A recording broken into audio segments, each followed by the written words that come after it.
Evangelho de João, capítulo número 9, eu vou ler do 1 até o 12, para a nossa meditação desta noite. Eu leio a tradução da Bíblia na linguagem de hoje. Diz o texto da palavra de Deus: Jesus ia caminhando quando viu um homem que tinha nascido cego. Os seus discípulos perguntaram: Mestre, por que este homem nasceu cego? Foi por causa dos pecados dele ou por causa dos pecados dos pais dele? Jesus então respondeu: ele é cego, sim, mas não por causa dos pecados dele, nem por causa dos pecados dos pais dele. Ele é cego para que o poder de Deus se mostre nele. Precisamos trabalhar enquanto é dia para fazer as obras daquele que me enviou, pois está chegando a noite, quando ninguém pode trabalhar. Enquanto eu estou no mundo, eu sou a luz do mundo. Depois de dizer isso, Jesus cuspiu no chão, fez um pouco de lama com a saliva, passou a lama nos olhos do cego e disse: vá lavar o rosto no tanque de Siloé. Este nome quer dizer aquele que foi enviado. O cego foi, lavou o rosto e voltou vendo. Os seus vizinhos e as pessoas que costumavam vê-lo pedindo esmola perguntavam: não é este o homem que ficava sentado pedindo esmola? É, diziam uns. Não é, mas é parecido com ele, afirmavam outros. Porém ele dizia: sou eu mesmo. Como é que agora você pode ver? Perguntaram a ele. E ele respondeu: o homem chamado Jesus fez um pouco de lama, passou a lama nos meus olhos e disse: vá ao tanque de Siloé e lave o rosto. Então eu fui, lavei o rosto e fiquei vendo. Onde está este homem? Perguntaram. Não sei. Não sei, respondeu aquele homem. Que Deus abençoe a sua palavra e também as nossas vidas. Amados, nós estamos caminhando quase para o final dessa nossa jornada de ministrações a partir dos 7 milagres que o evangelista João registra no seu texto, ou no evangelho. Nós já falamos sobre transformação, nós já falamos sobre fé, nós já falamos sobre restauração, já falamos sobre fartura e falamos sobre segurança. E hoje nós vamos falar então sobre visão, o 6º milagre, para que no próximo domingo, ou na próxima oportunidade, nós possamos fechar esse texto ou essa reflexão sobre a ressurreição de Lázaro, o milagre da vida. Estes foram os 5 primeiros milagres que João registrou. E o propósito disso, meus irmãos, nós não podemos nos esquecer. O propósito era fazer com que nós pudéssemos conhecer a Jesus como Messias, como Filho de Deus, como o Senhor e como Salvador. João registra esses milagres para que aqueles que lessem pudessem entender que Jesus não era apenas um curador, que Jesus não era apenas um milagreiro, mas que Jesus era aquele que veio para salvar e para restaurar e para mudar a vida das pessoas. O Filho de Deus que foi enviado para salvar o mundo. E nesse texto de hoje nós vemos a pessoa de Jesus Cristo se apresentando como a luz do mundo, se apresentando como aquele que veio para trazer visão espiritual, aquele que veio para restaurar a vida, ou para restaurar a visão espiritual daqueles que pelo pecado estavam cegos e não podiam ver Jesus e a glória do Pai. O 6º milagre trata da cura desse homem. E a Bíblia diz que esse homem, ele era cego de nascimento. Ele nasceu cego. Diferente daquele homem que foi curado na beira do tanque de Betesda, que se tornou doente, este homem, ele nasce no versículo 1 e no versículo 2, ele tinha nascido nessa condição. Não foi culpa dele ou responsabilidade dele, não foi culpa ou responsabilidade dos seus pais, ninguém teve culpa dele nascer dessa forma, ele nasceu assim. Então os discípulos se questionam: Senhor, por que esse homem nasce cego? O fato é que ele nasce nessa condição, ele se torna uma pessoa que mendigava, pedia esmola, e a partir desse homem, cego fisicamente, mas da mesma maneira cego espiritualmente, é que nós vamos então refletir sobre esse milagre da visão. Porque, meus irmãos, Jesus não veio apenas para restaurar a visão física daquele homem e das pessoas nos dias de hoje. Jesus veio para, acima de tudo, restaurar a nossa visão espiritual. Ele veio para abrir os meus e os seus olhos espirituais. Porque a Bíblia declara que o diabo, ele traz a cegueira, ele cega o entendimento das pessoas, para que elas não vejam a glória de Deus e sejam salvas. Então nós estamos trabalhando, ou nós estamos lutando contra o inimigo, o diabo, que cega espiritualmente as pessoas. É por isso que você prega, você fala, você testemunha, você prega, você testemunha, você fala, você compartilha, você convida, e a pessoa não reage. Por quê, meus irmãos? Porque ela está espiritualmente cega. O entendimento dela está cauterizado, então ela não consegue compreender as verdades do Evangelho. Ela não consegue se entregar a Jesus. Por isso que nós temos que entregar nas mãos de Jesus essas pessoas, para que Ele possa, pelo poder do Espírito, fazer o milagre. Você já se perguntou por que essas coisas acontecem comigo? Você já passou alguma situação, alguma circunstância, aonde você se perguntou, mas por que isso aconteceu justamente comigo? Senhor, qual o motivo disso estar acontecendo comigo? Justamente comigo. Já houve alguma situação em que você se sentiu injustiçado por alguma circunstância, alguma coisa que aconteceu, ou por alguma pessoa? Muitas vezes nós nos questionamos, irmãos, dentro dessas situações. Esse homem, ele poderia talvez muito bem se questionar: Deus, por que eu nasci cego? Por que você me fez dessa maneira? Deus, por que o Senhor não me fez uma pessoa normal, uma pessoa sã como as demais? Por que eu nasci dessa maneira? Provavelmente esse homem se fez essas perguntas, e provavelmente você tenha se feito a mesma pergunta: Deus, mas por que justamente comigo?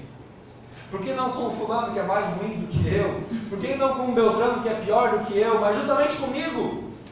E aí, irmãos, nós ficamos questionando os porquês, tentando encontrar a resposta para os porquês, e nós não encontramos uma resposta, e nós começamos a nos questionar, a nos angustiar, e a resposta não vem do porquê, e a gente fica focado no porquê. Esse homem estava há 38 anos nessa condição de cegueira, ou ele estava enfermo desde o seu nascimento. O fato é, queridos, que às vezes nós não devemos estar buscando o porquê, mas nós devemos entender e orar a Deus e pedir: Deus, qual o propósito disso? Para que nós estamos nessa condição? Para quê? Para qual propósito? Para qual finalidade o Senhor está permitindo que eu esteja vivendo essa situação? Jesus é o enviado de Deus. E aí nós vemos ele mandando o homem lavar-se no tanque de Siloé. O texto da Bíblia diz que Siloé significa aquele que foi enviado. Amados, o fato de Jesus mandar aquele homem lavar o rosto no tanque de Siloé, por que não foi no tanque de Betesda, como aquele homem estava lá esperando para ser curado?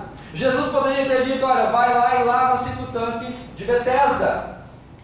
Mas não, ele mandou aquele homem se lavar num tanque chamado Siloé, porque Siloé tem essa tradução, aquele que foi enviado, e através disso nós entendemos então que Jesus está dizendo que ele era o tanque. Ele era o enviado, ele era aquele que veio para restaurar a vida das pessoas, ele é aquele que veio para devolver a luz aos homens.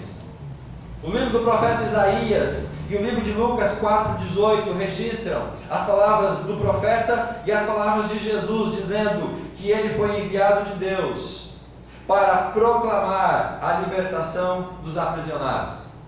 Isaías profetiza, Lucas registra Jesus no templo, pegando o rolo da lei, abrindo nessa passagem e falando para os homens: o Espírito de Deus está sobre mim, Ele me enviou para trazer libertação, ou proclamar libertação aos que estão presos. Então, a partir de agora, todo mundo que está preso, ou aquele que se sente aprisionado, eu vou lhes dar a liberdade. Jesus continua, Lucas registra, e a recuperar a visão, a vista aos cegos. Meus irmãos, Jesus ele veio justamente para fazer isso, para devolver vista a quem estava cego. Literalmente, mas principalmente espiritualmente. Porque a Bíblia diz que do que adianta nós termos os dois olhos bons e nós sermos lançados no inferno? Do que adianta nós termos o corpo são e perdermos a nossa alma e ela ir para o inferno? Então Jesus ele veio para devolver a visão, a vista, mas principalmente a vista espiritual, a visão espiritual, a perspectiva espiritual, para que nós nos percamos ou não nos percamos espiritualmente. O texto continua dizendo, para restituir a liberdade aos oprimidos. Jesus veio para isso, querido. Ele veio para exercer a glória de Deus, ele veio para trazer a bênção de Deus, ele veio para ministrar a graça de Deus, ele veio para nos alcançar com a bondade e os favores de Deus sobre as nossas vidas. Mereçamos nós ou não mereçamos nós? Porque na verdade, se for por merecimento, todos nós estamos fritos.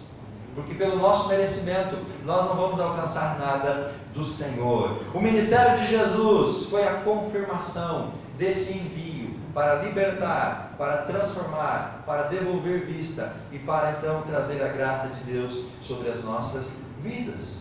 E nós precisamos entender o nosso Senhor Jesus sendo aquele que veio para realizar essas bênçãos nas nossas vidas. Amém, queridos? Amém. O verso 1 ao verso 5 do texto de João capítulo 9, nós vemos aqui qual a origem daquela cegueira. Ou melhor dizendo, a preocupação dos discípulos em relação a saber a origem da cegueira daquele homem. O texto fala que Jesus estava caminhando e quando ele vê esse homem que tinha nascido cego, Jesus conhecia aquele homem desde o seu nascimento. Jesus sabia que aquele homem era cego desde o seu nascimento, porque Jesus conhece todas as coisas. Jesus conhece o que você está passando do dia em que você começou a passar essa luta, essa tribulação ou essa dificuldade. Ele não está indiferente. Jesus sabia que ele tinha nascido cego. Os discípulos então perguntaram para ele: Senhor, qual o motivo da cegueira desse homem? Por que ele nasceu dessa forma? Senhor, o que aconteceu que esse homem nasceu assim? Será que ele pecou? E aí nós podemos pensar, irmãos, como que esse homem poderia nascer cego por resultado do seu pecado, se ele nem tinha nascido ainda para pecar? Se ele já nasce cego, quando ele veio ao mundo, ele já veio cego. Então quer dizer que ele pecou no ventre da sua mãe, ou ele pecou nas suas vidas antepassadas? Nós não cremos em ressurreição, então não há essa possibilidade. O fato de ele ter pecado dentro do ventre é uma situação muito estranha. Mas os discípulos então queriam entender por que ele nasceu daquela maneira. Era culpa dele, independente de quando isso foi imputado a ele? Ou os discípulos dizem, foi culpa dos seus pais?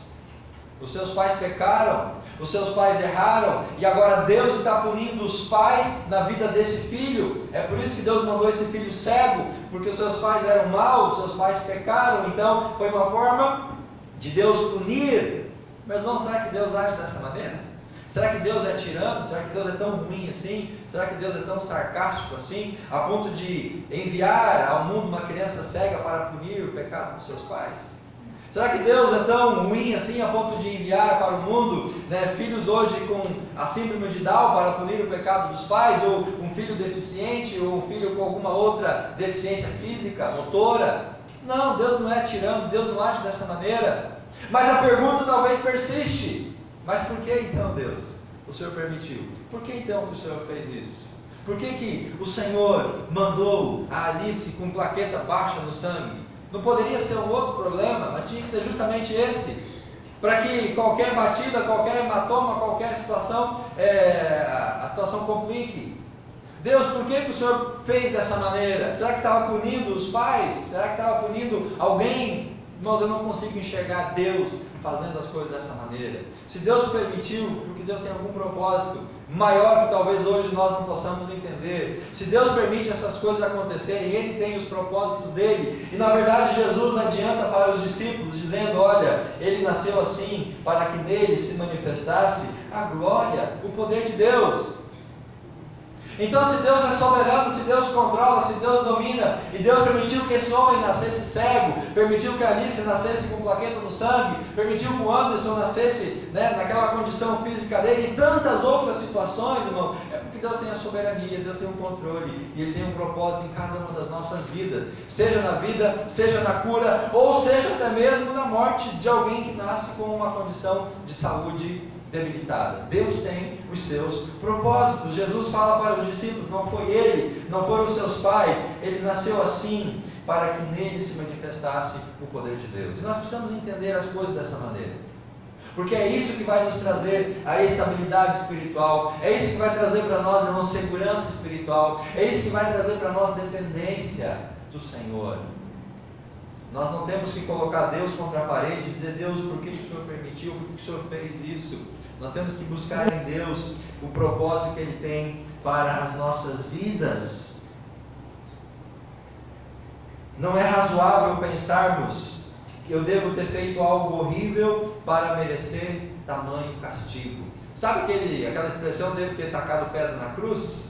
Que as pessoas falam aí no popular, né? Eu devo ter tirado pedra na cruz para merecer isso.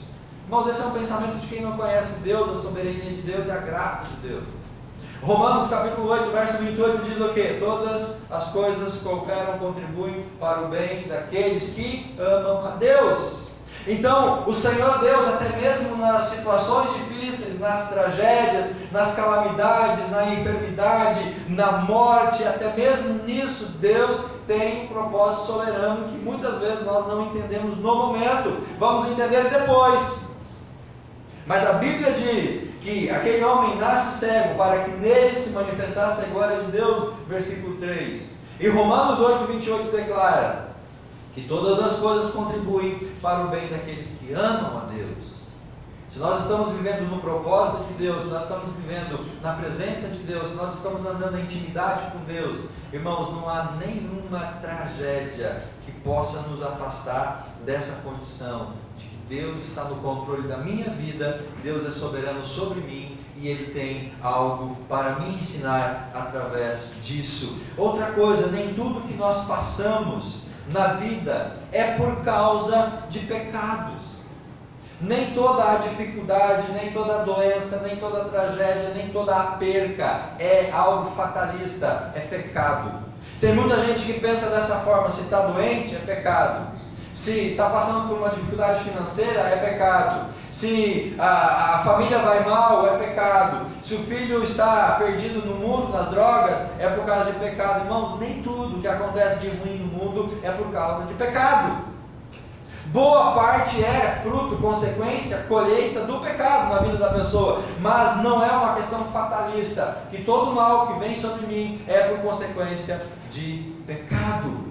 Se nós pensarmos dessa maneira, nós estaremos correndo num grande erro. E, irmãos, de nada adianta nós tentarmos buscar responsáveis ou culpados. Nós temos que aprender a parar de ficar buscando culpados ou responsáveis. De nada adianta nós ficarmos queimando nossos neurônios, buscando entender ou encontrar e alguém para então justificar e dar a culpa. É muito melhor nós, em lugar de estarmos buscando alguém para responsabilizar por causa de algo ruim que aconteceu na nossa vida, mas nós colocarmos essa situação diante de Deus e dizer: Deus, eu estou vivendo isso, a minha situação é essa, mas usa isso para glorificar o Teu nome na minha vida. Usa, Senhor, essa situação que eu estou vivendo para manifestar, como Jesus fala no verso 3, o poder de Deus sobre a minha vida. E de alguma forma, Deus, glorifica o Teu nome em mim. Glorifica o Teu nome através da condição que eu estou vivendo. Deus usa essas situações para manifestar o seu poder. Ele viu que aquele homem era cego desde o nascimento. Jesus se preocupou em restaurar a vida daquele homem, devolver ou dar a ele algo que ele não tinha. Jesus compreendia o seu sofrimento, as lutas, as inquietações desse homem e as minhas, as suas, as nossas inquietações, amado. O Senhor que nós servimos nos conhece. O Senhor que nós servimos nos entende, porque Ele nos fez, Ele nos formou e Ele está conhecendo, sabendo de tudo que nós vivemos. Devemos nós entregar essa situação diante de Deus. Não vamos ficar buscando culpados para a nossa condição. Vamos buscar a solução para essa condição diante de Deus. Não adianta nós sentarmos no meio-fio e ficar chorando e lamentando e dizer: ó Deus, eu estou numa situação ruim.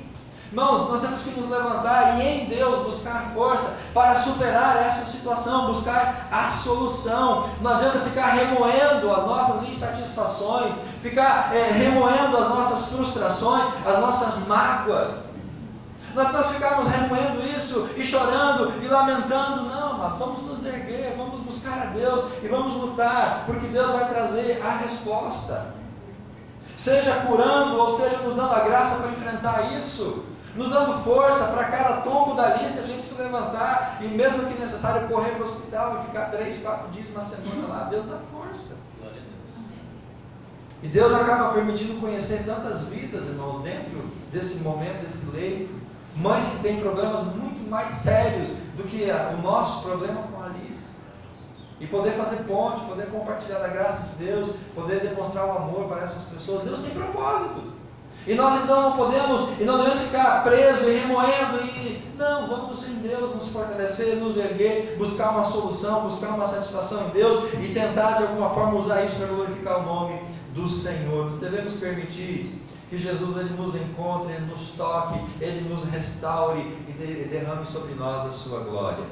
Jesus, por que esse homem nasce cego? Foi culpa dele, culpa dos seus pais? Nem dele, nem dos seus pais. Ele nasceu assim para que a glória de Deus se manifestasse, e a glória de Deus se manifestou na vida dele, assim como pode, amado, se manifestar na minha e na sua vida. Amém? Amém. Verso 6 e verso 7. Agora, Jesus então age para curar aquele homem. É interessante esse texto, porque o texto vai falar no verso 6 e no verso 7 que Jesus ele cuspiu no chão. Ele então pegou aquele cuspe junto com a poeira, ele fez uma lama, um lodo, um barro, passou no olho daquele homem, daquele cego, e disse: olha, agora você vai lá no tanque de Siloé, lava o seu rosto. E aquele homem, ele não questiona, ele não pergunta nada, ele não se justifica de nada, ele simplesmente ele vai ao tanque, diz no verso número 7, ele lava o seu rosto, e o verso 7 final termina dizendo que o cego foi, lavou o rosto e voltou para a presença de Jesus, vendo. Jesus cuspiu no chão, Jesus fez lama, passou nos olhos, mandou ele se lavar, ele se lavou e voltou vendo. Teve outras 2 situações em Marcos, que eu compartilhei de manhã na escola bíblica com a igreja, onde Jesus curou 2 cegos, em 2 outros momentos diferentes. Um deles, Jesus simplesmente chegou e cuspiu no olho do cego. Jesus literalmente cuspiu no olho do cego. E Jesus impôs as mãos e ele passou a ver. E teve um outro cego que ele cura, Marcos registra isso, que Jesus não cuspiu, Jesus não tocou nele, Jesus simplesmente orou por ele e ele recuperou a visão.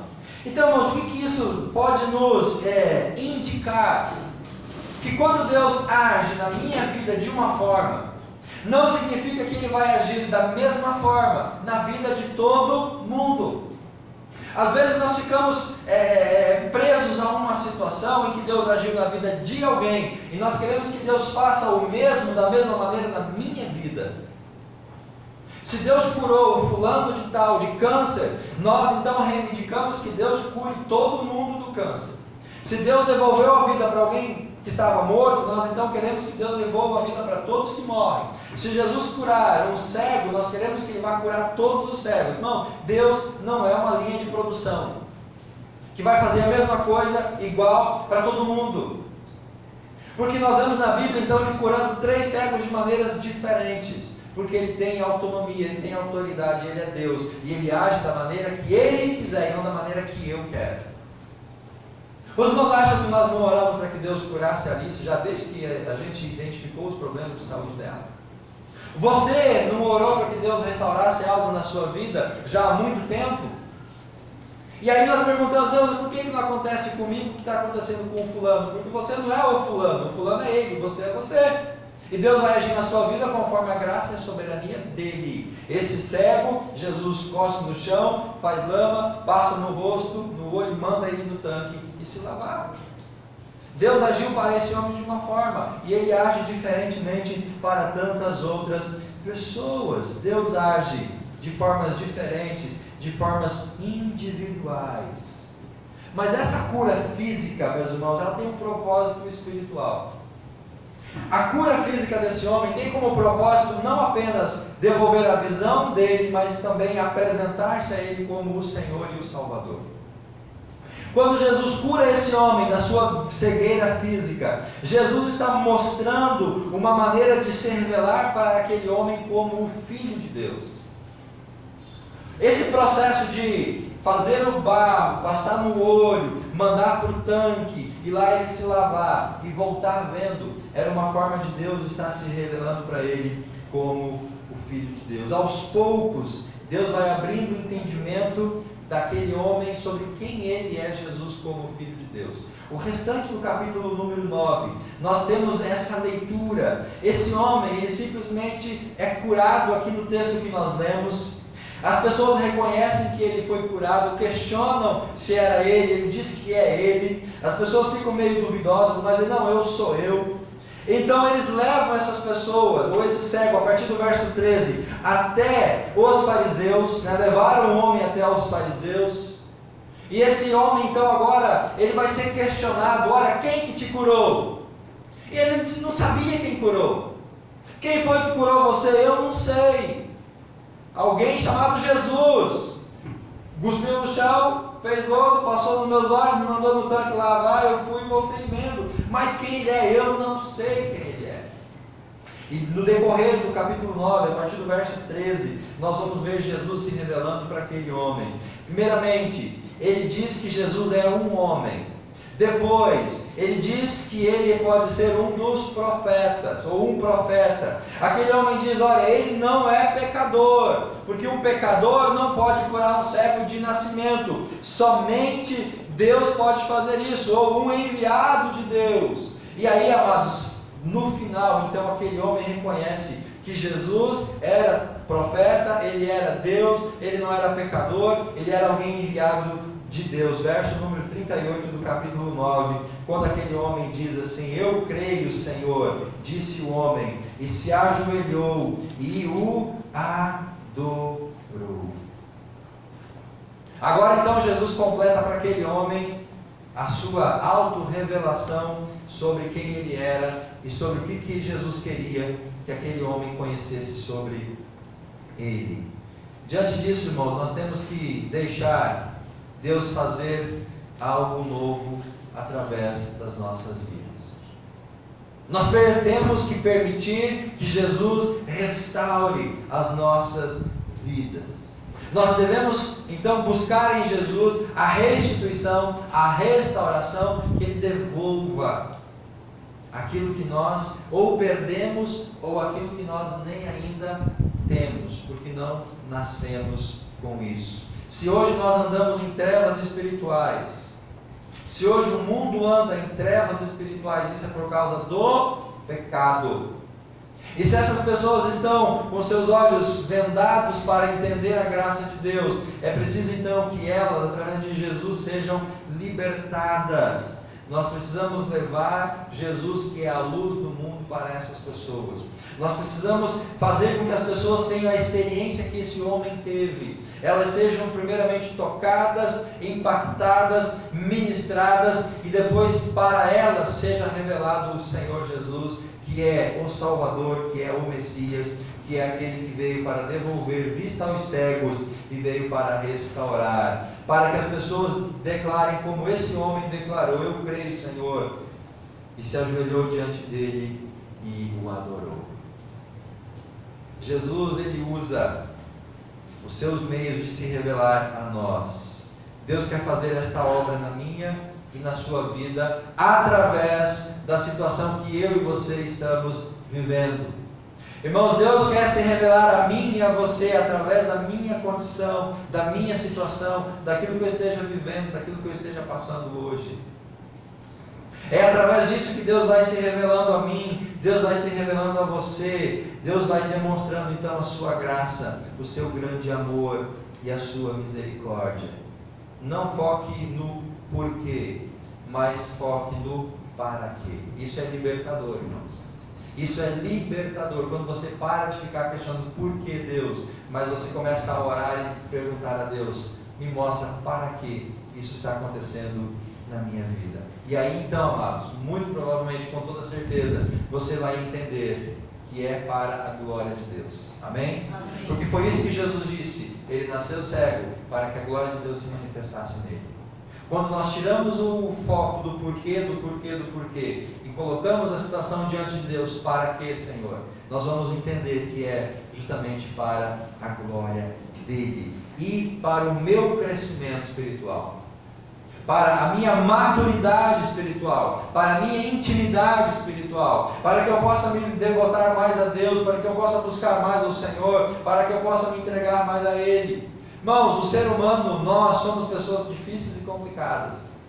Quando tudo vai bem na nossa vida, a gente esquece de algumas coisas importantes, e essas coisas importantes, nelas estão, muitas vezes até mesmo Deus, a igreja, a leitura da Bíblia, a oração. Quando as coisas estão tudo bem em casa, no trabalho, na família, quando tudo está em fase de bonança, nós relaxamos em algumas disciplinas espirituais. Então Deus, Ele é sábio. Deus sabe quando Ele dá uma apertada na nossa vida, para que a gente não se afaste muito do Senhor. Deus sabe quando permitir alguma dificuldade, alguma tribulação, alguma dor, alguma angústia, para que nós nos aproximemos dEle. Aonde está faltando luz e aonde existe cegueira, Deus vem para iluminar, para transformar essa condição e restaurar a nossa vida. Portanto, meus amados, nós precisamos permitir que o Senhor ministre isso na nossa vida, nos nossos corações. Capítulo 9, verso 8 até o verso 12, no final desse texto que nós lemos, nós vamos ver agora então algo importante aqui dentro desse contexto, irmãos, que é a questão do testemunho. Esse homem que nasce cego, não por culpa dele, não por pecado dos seus pais, ele nasce dessa maneira, Jesus disse, para que nele se manifestasse a glória de Deus, ele pudesse conhecer Deus, conhecer o Salvador, conhecer o Messias. Mas ainda nós temos nesse texto, do capítulo 9, do 8 até o 12, essa questão do testemunho muito evidente. Ele nasceu cego para que nele se manifestasse a glória de Deus, para que ele desse testemunho da glória de Deus às outras pessoas. Eu e você passamos por dificuldades, por lutas, por crises, para que na nossa vida se manifeste a glória de Deus, irmãos, e para que nós testemunhemos da glória de Deus às outras pessoas. Não é apenas para nos castigar ou para nos aproximar espiritualmente dele, mas Deus, ele age com soberania para que isso se torne uma oportunidade de compartilhar o nosso testemunho diante do Senhor. E é isso que o texto diz a partir do verso 8. Os seus vizinhos e as pessoas que costumavam vê-lo pedindo esmola perguntaram: não é aquele o homem que ficava sentado pedindo esmola? Uns achavam que era, outros achavam que não era, que era parecido, mas ele diz: olha, sou eu sou. Mas o que aconteceu? Por que você está vendo? Não sei. Verso 11: um homem chamado Jesus fez lama, passou nos meus olhos e agora eu estou vendo. Quem é esse homem? Eu não sei. Agora ele é levado então a testemunhar diante dos vizinhos, diante das pessoas, a partir do verso 13, diante dos fariseus. Os fariseus perguntam 3 vezes para aquele homem: mas como é que você foi curado? Quem que te curou? Eu não sei, gente. Eu já disse, é o tal do Jesus. Se é pecador, verso 25, eu não sei, eu só sei de uma coisa: eu era cego e agora vejo. Verso número 31, sabemos que Deus não atende pecadores, mas Ele atende aqueles que respeitam e fazem a sua vontade. E tem um momento aqui no texto ainda, meus irmãos, que o homem fala para os fariseus: olha, vocês estão tão interessados em saber quem foi, vocês querem também seguir a Ele?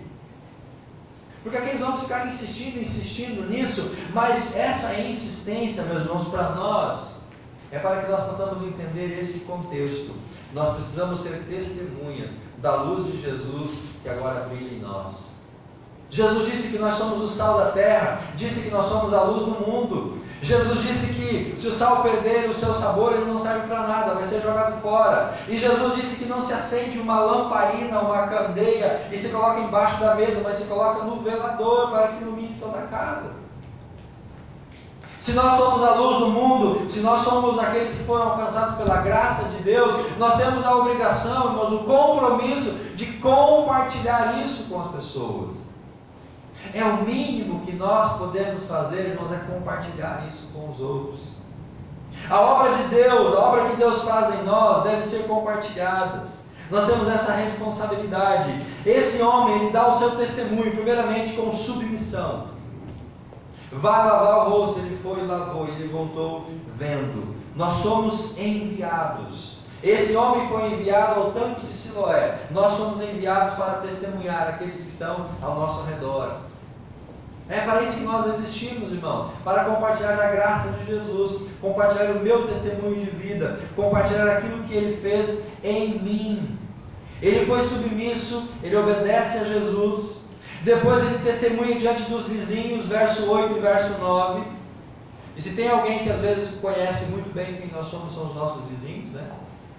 Os vizinhos sabem quem a gente é, quando a gente chega em casa, quando a gente sai, a nossa rotina, o nosso dia a dia. Nós temos uma vizinha que é muito preocupada. Quando ela passa e vê o portão aberto, ela já bate palma e ela fica muito preocupada. Porque ela sabe que se o portão ficou aberto, ou a gente esqueceu, e isso pode ser ruim, então ela se preocupa. Esse homem é reconhecido pelos seus vizinhos.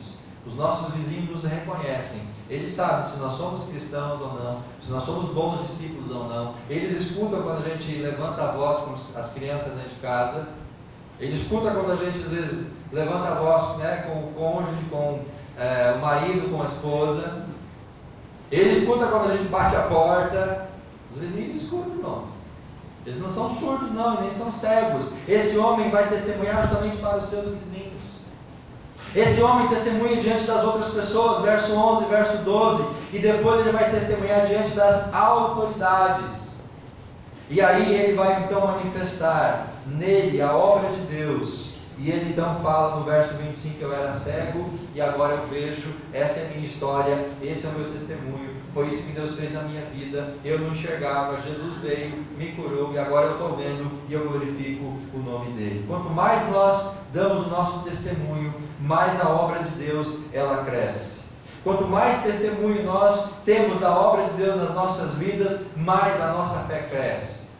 Quanto mais, irmãos, nós compartilhamos daquilo que Deus fez, mais nós crescemos, mais nós amadurecemos. A fé, ela vai restaurar a nossa visão. A fé vai restaurar a nossa intimidade com Deus. A fé vai nos levar a conhecer de fato quem Deus é e o que Ele pode fazer sobre as nossas vidas. E é motivados por essa fé em Jesus, pela luz dele em nós, que nós vamos então ser impelidos a compartilhar a graça e testemunhar das obras de Deus. Ele nos leva a contemplar aquele que abriu os nossos olhos e a adorar aquele que se manifestou nas nossas vidas. A experiência é para testemunho e é para a adoração. O Senhor quer nos tirar da nossa cegueira para nos dar a percepção espiritual, para que nós possamos contemplar a glória de Deus.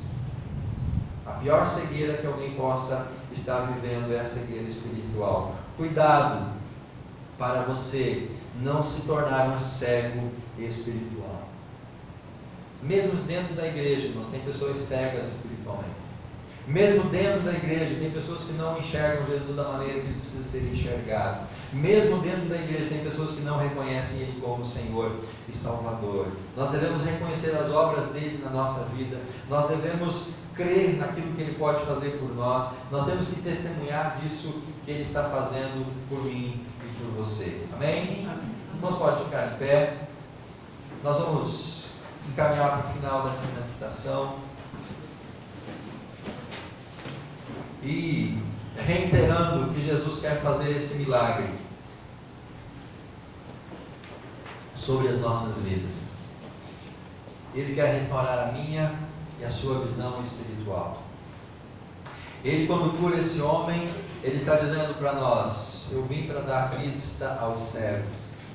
Eu vim para abrir a visão espiritual daqueles que ainda têm a visão espiritual cegada por conta do pecado. E nós somos essas pessoas que devemos compartilhar isso com esses que ainda estão em trevas.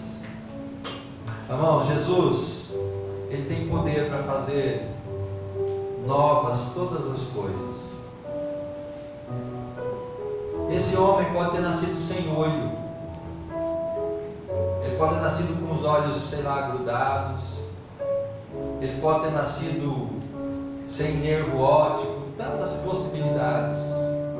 Ele nasce cego, ele pode ter nascido com alguma síndrome, com alguma deficiência. O fato é que aqui Jesus devolve a ele olhos. Se ele nasceu cego e não enxergava, Jesus curou. Pode ter aberto os olhos, pode ter colocado o nervo óptico ali, pode ter colocado o globo ocular. Jesus fez o milagre, deu aquilo que ele não tinha, deu aquilo com o qual ele não nasce. E Deus, ele pode fazer isso na minha e na sua vida. Quando nós somos atraídos pelo amor e nós nos colocamos debaixo do governo de Deus, nós então estamos dando permissão para Ele agir, para Ele nos abençoar. Jesus nos ensina que tudo que acontece comigo e com você é para a glória dele. Até mesmo, irmãos, as situações difíceis, até mesmo as angústias, as dores. A palavra de Deus não é falha, todas as coisas cooperam para o bem daqueles que amam. A questão é nós encontrarmos no meio de todo esse alvoroço de dificuldade, de dor, de tristeza, qual que é o bem que Deus tem para mim no meio de tudo isso. A palavra afirma que todas as coisas cooperam para o bem daqueles que amam a Deus. E nós vamos entender isso quando nós deixamos de nos perguntar por quê, e nós passamos a perguntar e orar para que isso, Deus. Nós precisamos, irmãos, desenvolver a nossa fé a ponto de descansarmos plenamente na soberania de Deus. Se eu estou passando isso hoje, Deus, é porque o Senhor está permitindo sobre a sua graça. Se o Senhor está permitindo que eu viva dessa maneira hoje, é porque o Senhor governa. E o Senhor governa bem. O Senhor faz as coisas boas. Me dê a tua graça, me dê a tua paz, me dê o teu entendimento, para que eu possa passar por isso. Nós devemos estar certos, irmãos, que o Senhor tem o seu controle sobre todas as situações da nossa vida. Ou Ele tem o controle da nossa vida em todas as situações. Deus não te abandonou, Deus não te deixou, Deus não virou os olhos para você e para mim. Deus, Ele é soberano. Tudo que acontece é para o nosso aperfeiçoamento, seja do nosso caráter, seja da nossa vida espiritual. Tudo que acontece é para que nós possamos crescer e nos firmar na presença do Senhor. Esse homem, ele é questionado pelos líderes religiosos, ele assume a sua posição diante de Jesus.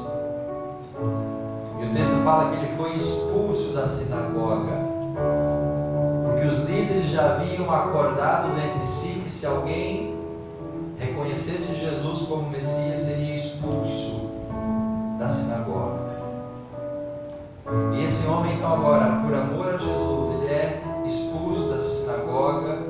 Muito provavelmente os seus pais, que também foram questionados, não quiseram assumir.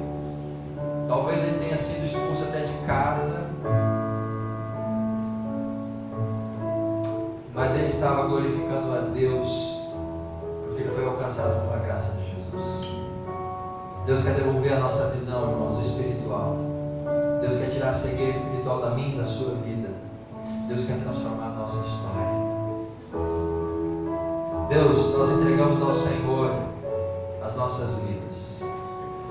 Muitas coisas nós não entendemos, Pai, o porquê nós passamos por isso.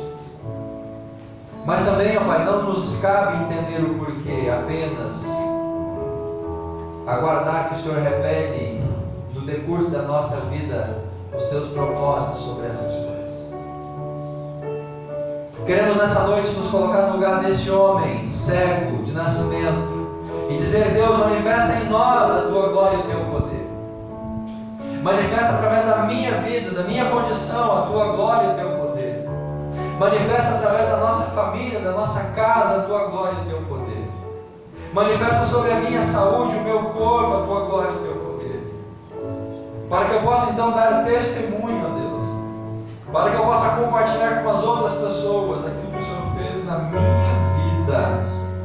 E assim o teu nome seja glorificado. Dá-nos a visão espiritual, Pai, para que nós possamos enxergar as coisas espirituais e testemunhar e compartilhar dessas coisas espirituais. Assim nós oramos, no nome de Jesus. Amém. E graças a Deus.